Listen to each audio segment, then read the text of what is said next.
একজন মেয়েকে দেখে তুমি যদি মানসিক শান্তি খুঁজে পাও, দ্যাটস এনাফ ফর ইউ, আর কিছু লাগবে না।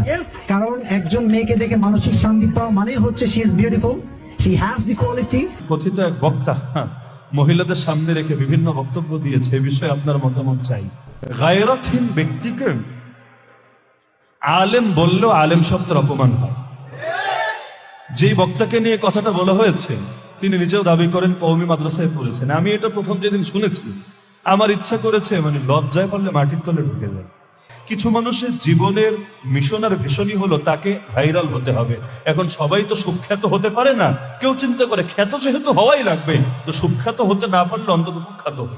কমন সেন্স থাকলেই চলে। নারীদের চেহারা দেখা যায় না। কোন বয়ানের একটাই টপিক, সেটা কি প্রেম আর প্রেম আর প্রেম। কখনো আপনার নামে বদনাম করে, মানুষ যদি আপনার নামে কখনো গীবত করে, তিনটা বিষয় মাথায় রেখে চলবেন। কারো বদনাম মনে হবে না। রাজি আছেন ইনশাআল্লাহ? যুবক আমার মায়েরা বোনেরা খুব ভালো করে শুনবেন। মানুষ বদনাম করে করে আমাদের এই মনটা ভেঙ্গে চুরে চূর্ণ বিচূর্ণ করে দেয়, অনেক কষ্ট পাই আমরা। মনে রাখবেন, যখনই কেউ আপনার নামে বদনাম করবে, আপনার সামনে দাঁড়িয়ে জাস্ট তার সামনে একটা মুচকি হাসি দিয়ে দিবেন। কি হাসি দিয়ে দিবেন? আপনার একটা মুচকি হাসি বদনামকারীকে টেনশনে ফেলে দিবে যে কিরে এত বদনাম করলাম, হাতে হাসে কেন? এই হাসির রহস্য খুঁজতে খুঁজতে সে পাবনা মেন্টালে চলে যাবে, আর আপনি সুখে শান্তিতে বসবাস করবেন। মুচকি হাসি দিয়ে দিবেন, বলবেন যে ভাই ঠিক আছে, তুমি ভালো আমি খারাপ, তুমি ভালো আমি খারাপ, যাও, দ্য ম্যাটার ইজ ক্লোজ। তুমি ভালো আমি খারাপ। কিন্তু আল্লাহ যদি জানে আপনি ভালো, দুনিয়ার কে আপনাকে খারাপ বললো, কে ভালো বললো দেখার এক পয়সা সময় আমাদের কাছে নাই। আবু যর গিফারী রাদিয়াল্লাহু তাআলা আনহুর কাছে ছোট্ট একটা হাদিস শুনেন, সুন্দর একটা হাদিস। একজন লোক এসে আবু যর গিফারীকে বাজে ভাষায় গালিগালাজ করা শুরু করলো। আবু যর গিফারী মুচকি হাসি দিলেন। সুবহানাল্লাহ পড়লেন না? একটু জোরে পড়েন সুবহানাল্লাহ। হাসি দিয়ে বদনামকারীকে ডাকলেন যে ভাই এদিকে আসেন, একটা কথা বলা যাবে। বদনামকারী তো অবাক যে এত বদনাম করলাম, এত গালি দিলাম, সে হাসে কেন? বলল যে ভাই আমার সামনে দুইটি দরওয়াজা আছে। জোরে বলেন কয়টা দরওয়াজা? আল আউয়াল বাবুল জান্নাহ, একটা হচ্ছে জান্নাতের দরওয়াজা। তুমি যে আমাকে এত গালি দিচ্ছ, এত বদনাম করছো, আমি যদি জান্নাতের দরজাতে প্রবেশ করতে পারি, লা উবালি কওলাক লা উবালি কওলাক, I don't care about your comment. যদি আল্লাহ আমাকে জান্নাতে প্রবেশ করায়, পৃথিবীর কোনো মানুষের মন্তব্য বা গন্তব্য ঠেকাতে পারবে না। আর দুই নাম্বার হচ্ছে বাবু জাহান্নাম, এটা হচ্ছে জাহান্নামের দরওয়াজা। আমি যদি আবু যর গিফারী জাহান্নামে চলে যাই, তবে তুমি হাজার জনম বদনাম করলো, আমি যে বদনাম খাওয়ার যোগ্য সেটা তুমি পূরণ করতে পারবে না। ঠিক কিনা বলেন? তাহলে যখন কেউ বদনাম করবে, মুচকি হাসি দিয়ে এটাকে গ্রহণ করে নেবেন। রাজি আছেন ইনশাআল্লাহ? এটা কয় নাম্বার? আসতে বললেন কেন ভাই? বগুড়ার মানুষের আওয়াজই হবে আলাদা। নাম্বার 1 বলেন কি? নাম্বার 2, যদি কেউ আপনার সামনে গীবত করে, আপনার বদনাম করে, আপনার গুণগান না গিয়ে বদনাম গায়, একটা কথা মাথায় রাখবেন, लोगों की बदनामी से मुझे क्या जाता है, जबकि मेरा रब जानता है कि मैं कौन हूं और कैसा हूं। তুমি আমারে কি বললা না বলো দেখার সময় আমার কাছে নাই। আমার রব আমার ব্যাপারে কি চিন্তা করে, that is the matter of fact for me. ঠিক কিনা বলেন? রব কি বলে এটা আমার জন্য দেখার বিষয়। দুনিয়ার মানুষ তো খালি বাহ্যিক দেখে ভালো বলে ফেলে। দুনিয়ার মানুষ কয় আমার নেতার চরিত্র ফুলের মতো পবিত্র, নামাজ কোনোদিন পড়ে না এক ওয়াক্ত। এই লোকগুলো মরাতে দেখতেছি, জোরে কোন ঠিক কিনা পায় না? এরকম আছে না নাই? মানুষ বাহ্যিক দেখে ভালো বলে।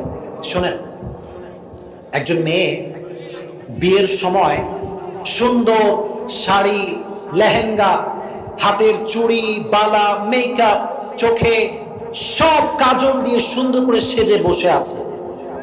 তো বাবা আসছে, মেয়ের মা আসছে, এলাকার বোনেরা আসছে, এসে বলছে মাশাআল্লাহ, এত সুন্দরী বউ এই তলাতে কেউ নাই, এত সুন্দরী মেয়ে কেউ হতেই পারে না। এটা বউয়ের সামনে প্রশংসা করতেছে। তো ওই মেয়েটা একটা জবাব দিয়েছে, এই যে এই কান্না, এই কান দিয়ে শুনুন। এখানে একটা কান আছে, এখানেও একটা কান আছে, হৃদয়ের কান দিয়ে শুনবেন। দেখেন, যখন মেয়েটার প্রশংসা আব্বা আম্মা সবাই করছে, এলাকাবাসী সবাই মেয়ের প্রশংসা, বাহ এত সুন্দর রূপ তোমার, তোমার স্বামীর তো কপাল যে তোমার মতো একটা মেয়ে সে বউ হিসেবে পেয়েছে।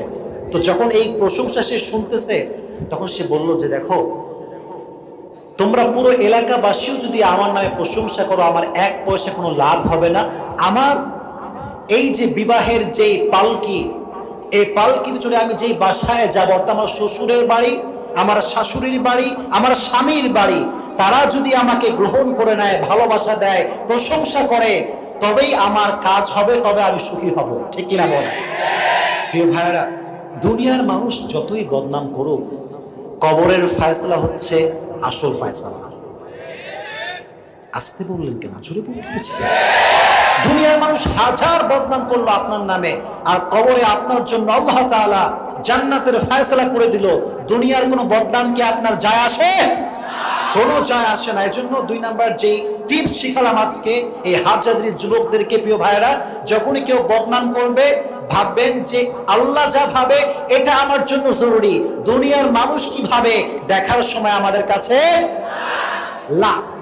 যখনই কেউ বদনাম করবে আপনার নামে, গালি দিবে, গীবত করবে, আপনাকে বাজে ভাষায় গালিগালাজ করবে, একটা হাদিস শোনেন। ওমর ফারুক রাদিয়াল্লাহু তাআলা আনহু বলেছেন, মুতু ক্বাবলা আন তামুতু, ডাই বিফোর ইউ ডাই, মরনে সে পহলে মর যাও, মরার আগে মরে যান। মানে যখন কেউ আপনাকে গালি দিবে, মনে করবেন যে আপনি you are like a dead body, একটা মরা লাশ। আপনি মরা লাশকে কেউ বদনাম করলেও কি, ভালোবাসলেও কি, প্রশংসা করলেও কি, গীবত করলেও কি, সে তো তার আসল জায়গায় পৌঁছে গিয়েছে। এজন্য আপনি মরা লাশ, মানুষ যাই বলুক কথায় কান দিবেন না। আল্লাহর সঙ্গে কানেকশন যার ভালো, দুনিয়ার কারোর সঙ্গে কানেকশন ভালো না থাকলেও সে মরা পরে জান্নাতের বাসিন্দা হয়ে যাবে ইনশাআল্লাহ। আর যদি রবের সঙ্গে কানেকশন খারাপ হয়ে যায়, আর সবার সঙ্গে কানেকশন ভালো হয়ে যায়, তবুও কিন্তু কবরে জান্নাতের ফয়সালা হবে না। ঠিক কিনা বলেন? এজন্য কেউ বদনাম করলে মনে করবেন আমি মরা লাশ। বলেন আমি কি লাশ? এই বগুড়ার মানুষ আওয়াজ, আমি কি লাশ? মরা লাশের বদনাম করলে কোনো লাভ হবে? मरा लाश की प्रशंसा करले कोनो लाभ হবে? सो तुम जो कहते हो मुझे कोई परवाह नहीं है। দেখার সময় আমাদের নাই, যাকে নিয়ে মানুষ যত বদনাম করবে তার র‍্যাঙ্ক, তার সম্মান আল্লাহ আকাশচুম্বী করে দিবে। বাংলার জমিনে এটার ইতিহাস আছে না নাই? আজহারকে নিয়ে মানুষ যত বেশি মাতামাতি করলো, যত বেশি কাড়াকাড়ি করলো, দিন শেষে আল্লাহ তাকে আকাশচুম্বী জনপ্রিয়তায় পৌঁছে দিয়েছে। ঠিক কিনা বলো? বাড়াবাড়ি করবেন না, গীবত করবেন না, ভালোবাসা দিয়ে আমরা ইসলামটাকে প্রচার করব। রাজি আছেন ইনশাআল্লাহ? আল্লাহ তাআলা এই বগুড়াবাসীকে ইসলামের জন্য কবুল করে নিক, পড়া আমিন। আজকে আমরা একটি নির্দিষ্ট সূরা থেকে তাফসীর শুনবো। সূরাটির নাম হচ্ছে সূরাতু আলে ইমরান। আওয়াজ দিয়ে বলতে হবে সূরাটার নাম কি? জানেন লোকরা এই খাওয়াটা কিছু ঘুরে আসেন নাই রে ভাই? সূরাটার নাম কি? এদিক থেকে আওয়াজ আসে নাই, বলতে হবে সূরার নাম কি? সূরার নাম কি? Good, very good performance. এভাবে শেষ পর্যন্ত হাত তোলেন, ওয়াদা করি।